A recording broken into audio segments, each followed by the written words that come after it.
Kyle stood at attention, exhaustion pulling at every fiber of his being. The rescue mission had drained him completely, yet adrenaline kept him alert as he faced Queen Joan in the underground sanctuary of this alien world. The chamber hummed with quiet energy, its violet-tinged lighting casting strange shadows across ornate walls that seemed to pulse with life. Despite his fatigue, Kyle maintained his soldier's stance, eyes forward, waiting for dismissal or reward. Queen Joan was magnificent in her otherworldliness. Her purple skin seemed to glow from within, catching the light in ways that human skin never could. Silver eyes, literally silver, with no discernible pupil, studied him with an intensity that made Kyle fight the urge to shift his weight. Her regal attire, flowing garments of iridescent material that seemed both liquid and solid, enhanced her tall, slender frame. When she moved, it was with a predatory grace that reminded Kyle they were different species entirely. Human soldier. Joan's voice resonated with authority, the universal translator barely keeping up with the subtle harmonics underlying her speech. You have done what none of my guards could accomplish. You returned my daughter safely from those who would use her against me. Kyle nodded once. It was my duty, Your Majesty. A slight tilt of Joan's head indicated either curiosity or amusement. Kyle couldn't tell which.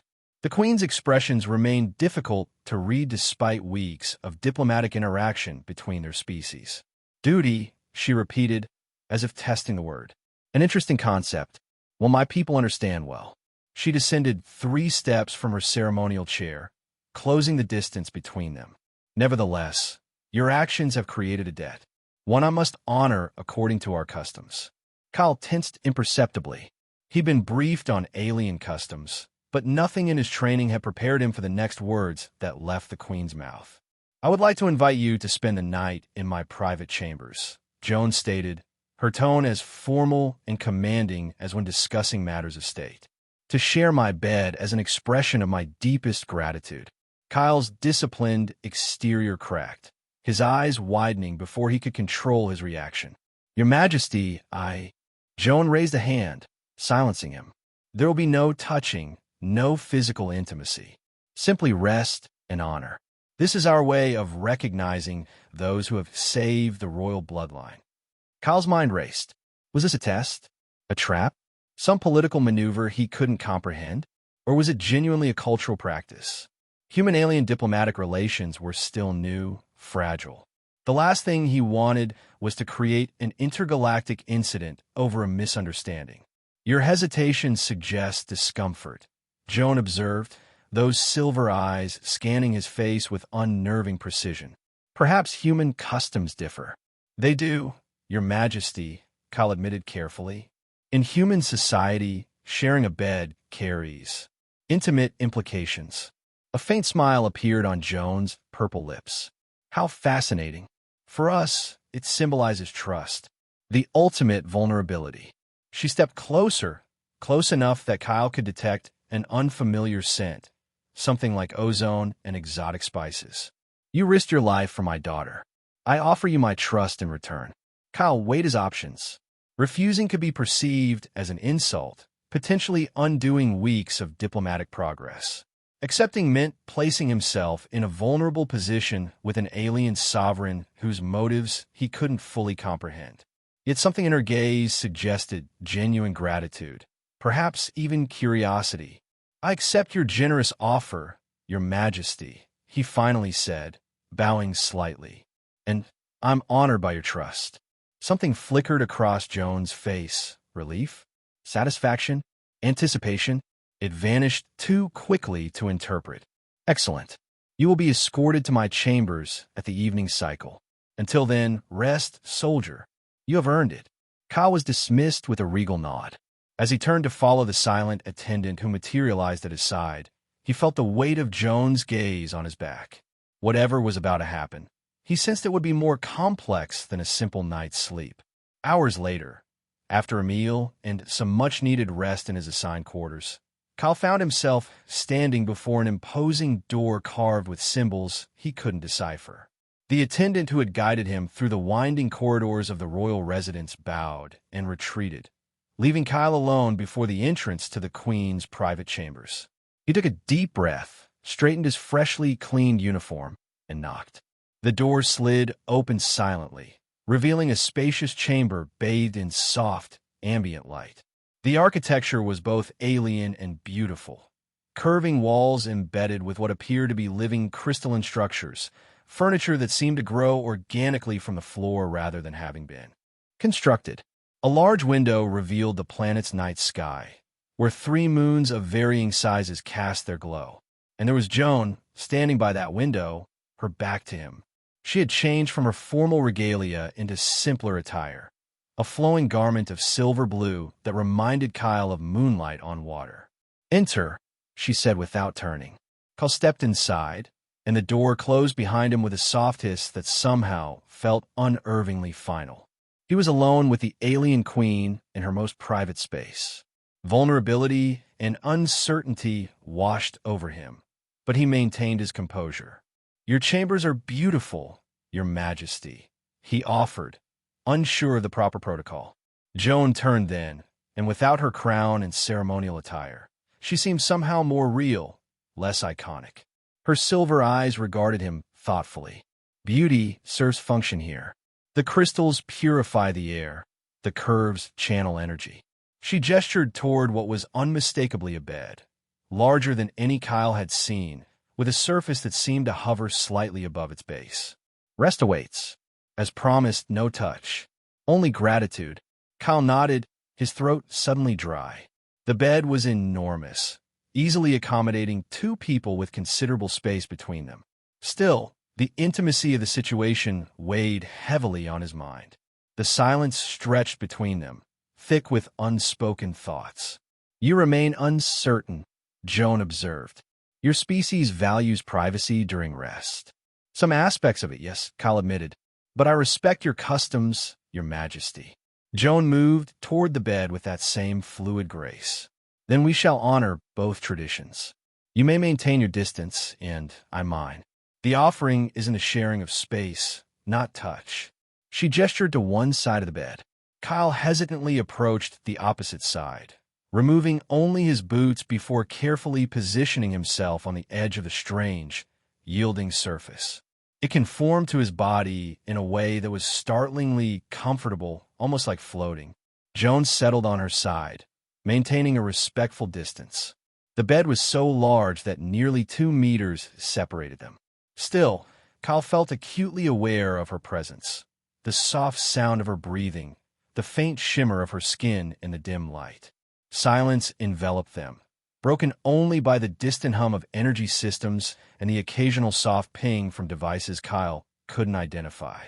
He lay rigid, staring at the ceiling where subtle patterns of light moved in slow, hypnotic waves. "Why did you do it?" Joan's voice cut through the silence, startling him. Kyle turned his head slightly. "Do what, Your Majesty?" "Risk your life for my daughter. You had no obligation to her. To us." Joan remained on her back, not looking at him. "Your mission parameters were to observe, not engage." Kyle considered his answer carefully. "She was in danger. I had the skills to help. Many of your kind would have calculated the diplomatic risks too great." "I'm not a diplomat," Kyle said simply. "I'm a soldier. We protect." Joan made a soft sound, something between a hum and a click. "Your action lacked logic by our standards. Yet it succeeded where our calculated approaches failed." She paused. Fascinating. Kyle didn't respond immediately, wondering if there was more to her statement than mere observation. "Does it frighten you?" Joan asked suddenly. "Being here? With me?" The question caught Kyle off guard. "I respect your power," he answered diplomatically. Joan turned her head then, those silver eyes finding his in the dim light. "That is not what I asked, soldier." Kyle met her gaze steadily. "Yes, it does. Not because I think you'll harm me, but because I don't fully understand what's happening here." A small smile curved Joan's lips. "Honesty, rare in my chambers." She returned her gaze to the ceiling. "Control is the only form of survival I have known. Every interaction calculated, every word measured. The weight of my species' future rests upon my decisions." The confession surprised Kyle. It was strangely human, the burden of leadership the isolation it created. "That sounds lonely," he said before he could stop himself. Joan was silent for so long that Kyle wondered if he'd offended her. Finally, she spoke, her voice softer than before. "Loneliness is irrelevant to governance." Yet, she hesitated. "Your observation is not incorrect." Kyle sensed a shift in the atmosphere, as if some invisible barrier had thinned. "It's the same for leaders everywhere, I think," he offered. "My commanding officers often say that the higher you climb, the fewer people you can truly talk to." "Your commanding officers sound wise," Joan replied, "though I suspect they do not bear the weight of an entire species' survival." "No," Kyle admitted, "but the principle holds true, I think. Responsibility isolates." Joan turned toward him slightly, her silver eyes reflecting the ambient light. "You speak as someone who understands isolation." Kyle hesitated, uncertain how much personal information was appropriate to share. But something in Joan's expression, a genuine curiosity, perhaps, prompted honesty. "Long deployments, different planets. You make friends, but you know you'll leave them behind eventually." He shrugged slightly. "You learn to be comfortable with your own company. Yet you risked everything for a stranger," Joan observed. "One not even of your kind. Some things transcend species. A child in danger is one of them." Joan studied him with new intensity. "Your kind continues to confound me. Such contradiction, capable of terrible destruction, yet also of inexplicable compassion." She shifted slightly, her silver blue garment making a sound like distant wind. "You are an unusual specimen, Kyle." It was the first time she had used his name rather than soldier or human. The change felt significant somehow. "I'm really not," he said honestly. "Just doing my job." "No," Joan said with surprising firmness. "What you did went beyond duty, beyond logic. I have watched your kind. I have studied your patterns.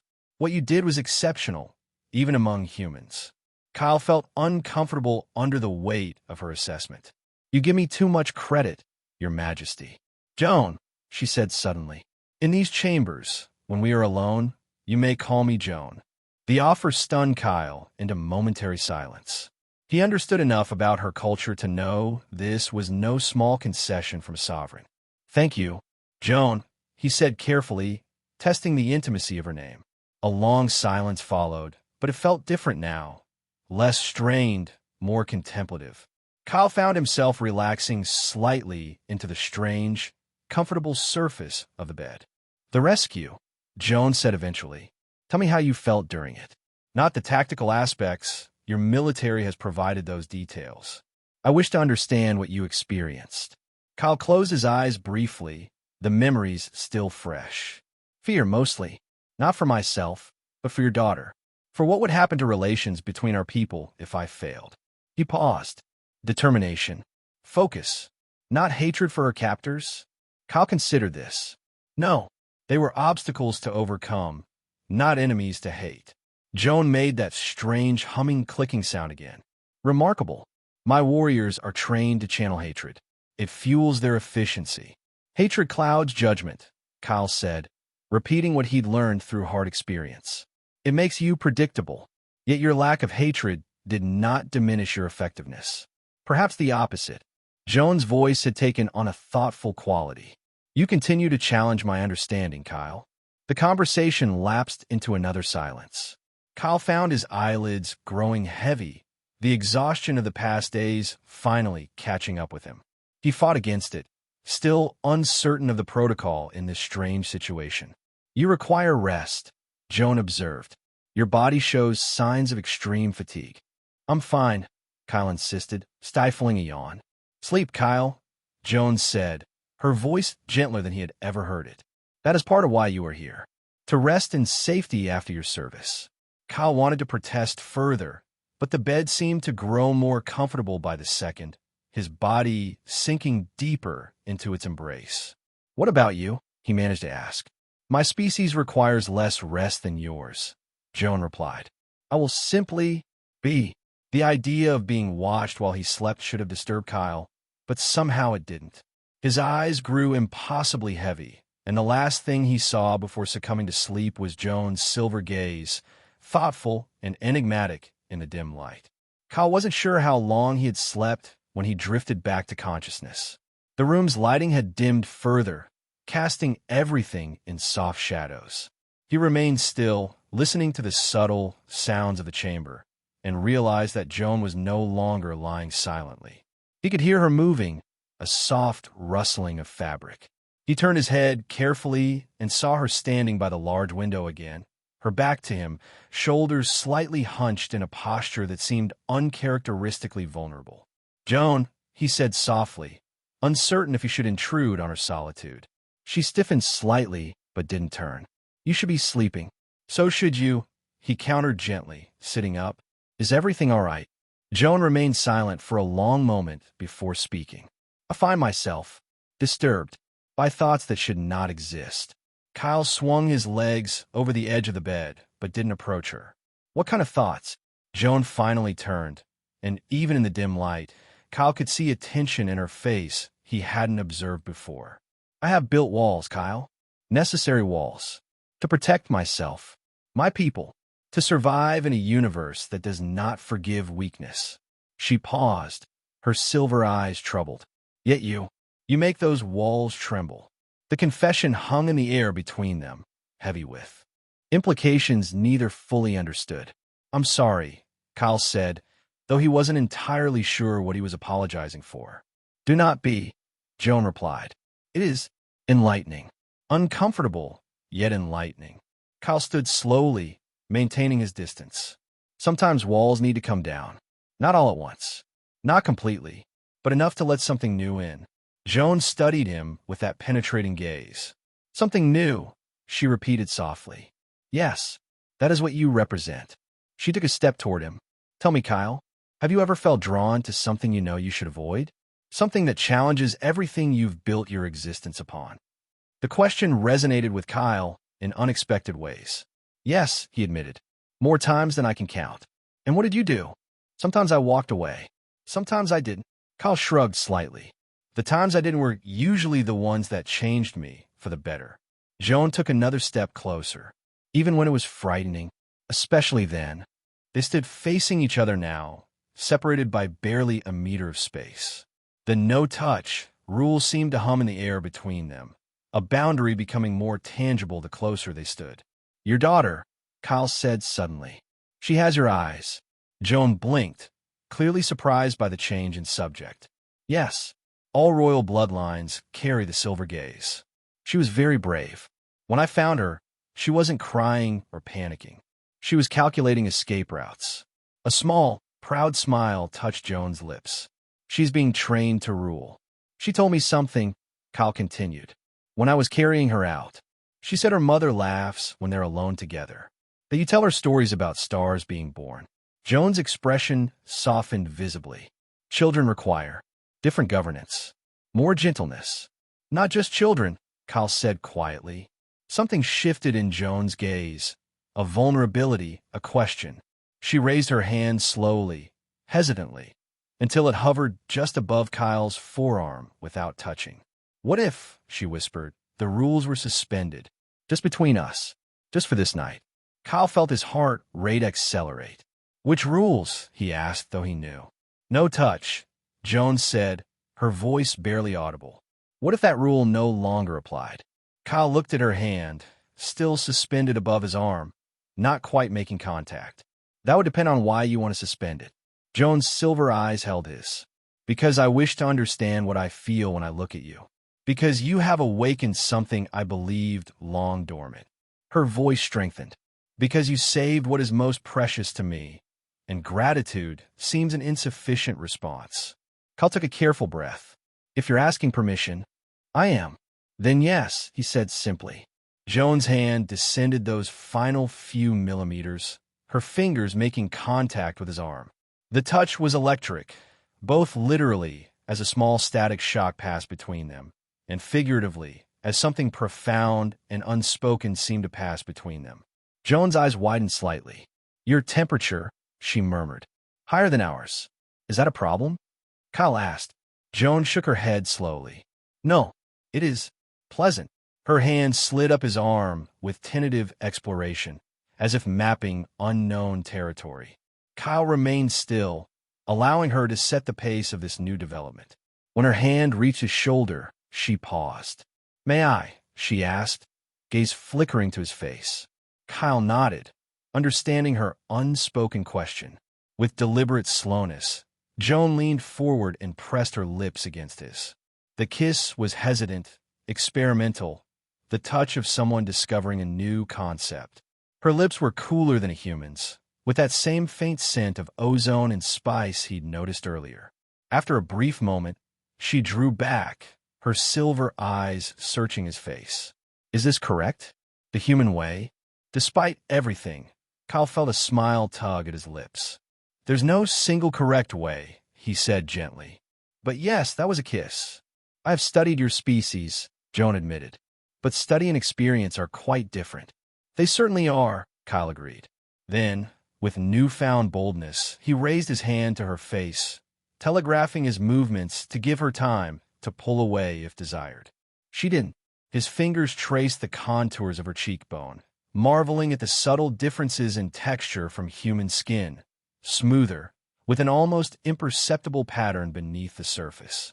Joan's eyes fluttered closed at his touch, a small sigh escaping her lips. "What are we doing, Kyle?" she whispered. "I don't know," he answered honestly, "but I don't want to stop." Her eyes opened, meeting his with new intensity. "Nor do I." This time, when they kissed, it was mutual and deeper. Joan learned quickly, adapting to the rhythm Kyle established. Her hands found his shoulders, his chest, mapping him with growing confidence. Kyle's arms encircled her waist, drawing her closer. When they finally separated, both were breathing more rapidly. Joan rested her forehead against his, a strangely human gesture of intimacy. "This changes everything," she murmured. "It doesn't have to," Kyle replied, though he didn't entirely believe his own words. Joan drew back slightly to look at him. "You know better than that." Her hand rested against his chest, above his heart. "My position, the politics of my court, they will not understand this." "Do you understand it?" Kyle asked gently. Joan considered the question with characteristic thoughtfulness. "Not entirely. I understand attraction. I understand gratitude.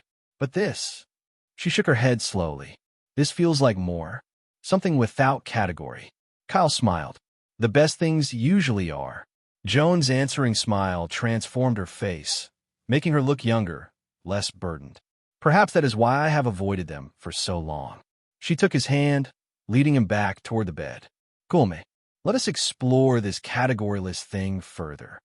They sat on the edge of the bed, facing each other. Joan reached out to trace the contours of Kyle's face with gentle curiosity. "Tell me about your life," she requested. "Not the soldier, the man." Kyle told her about growing up on a colonial planet, about his family of farmers who had looked at the stars with wonder, about joining Earth's military to see those stars up close, about the loneliness of space travel and the camaraderie of fellow soldiers, about quiet dreams of someday settling somewhere peaceful. In turn, Joan shared stories of royal upbringing, the isolation, the constant training, the weight of dynastic expectations. She spoke of her daughter with unmasked love, describing the child's curiosity and determination. She admitted fears about ruling during such tumultuous times, when her species faced threats from multiple fronts. As they talked, the physical distance between them gradually disappeared. They moved to lie side by side, facing each other, hands occasionally touching, exploring. The no-touch rule lay thoroughly broken between them. "I never expected this," Joan confessed, her voice soft in the dimness. "When I invited you here, it was truly for rest and honor." "I believe you," Kyle said, though I admit I was confused by the invitation. Joan laughed quietly, a musical sound Kyle had never heard from her before. "I can imagine. Our cultures differ considerably." "In some ways," Kyle agreed, "but perhaps not in the ways that matter most." Joan's expression grew serious. "What matters most, Kyle?" "Connection," he answered without hesitation.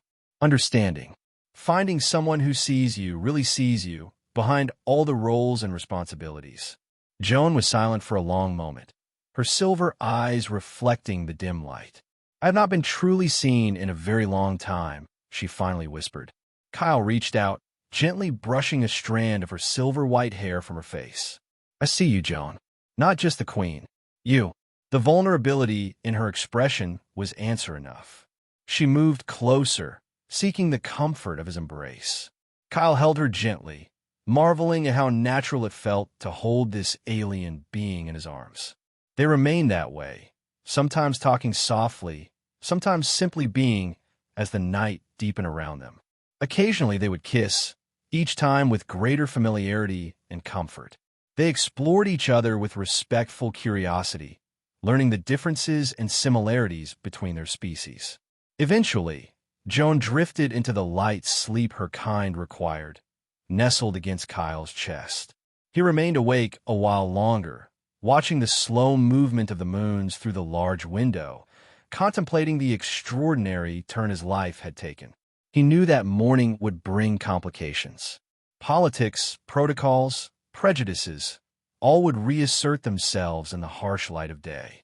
But here, in this moment, in the quiet darkness of Joan's chambers, none of that seemed to matter. Kyle closed his eyes and allowed himself to join Joan in sleep, his arms still protectively around her. The subtle change in lighting was what woke Kyle, a gradual brightening designed to mimic dawn. He opened his eyes to find Joan already awake, watching him with those remarkable silver eyes. You sleep deeply, she observed, a small smile playing at her lips. Soldier's skill, Kyle replied, his voice rough with sleep. Rest when you can, where you can. Joan reached out to touch his face, her expression contemplative. Morning brings reality back to us. Kyle caught her hand, pressing a gentle kiss to her palm. Does it have to? You know it does. Despite her words, Joan didn't pull away. I'm still queen. You're still a human soldier.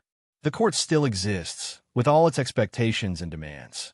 Kyle sighed, knowing she was right. So what happens now?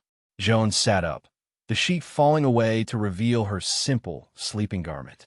In the morning light, her purple skin had subtle iridescent qualities Kyle hadn't noticed before. Now we face what comes, she said with quiet determination. Whatever that may be. Kyle sat up beside her. Do you regret it? He asked, needing to know. Joan turned to him, her expression softer than he'd ever seen it in public. Not for a moment. Do you? Never, Kyle assured her. He hesitated, then added, but I don't want to make your life more difficult. Joan laughed, though there was a touch of bitterness to it. My life is already difficult, Kyle. That is the nature of rule. She reached for his hand, intertwining her fingers with his in a gesture that felt surprisingly human. But now, perhaps, it will also contain something beautiful. Kyle squeezed her hand gently.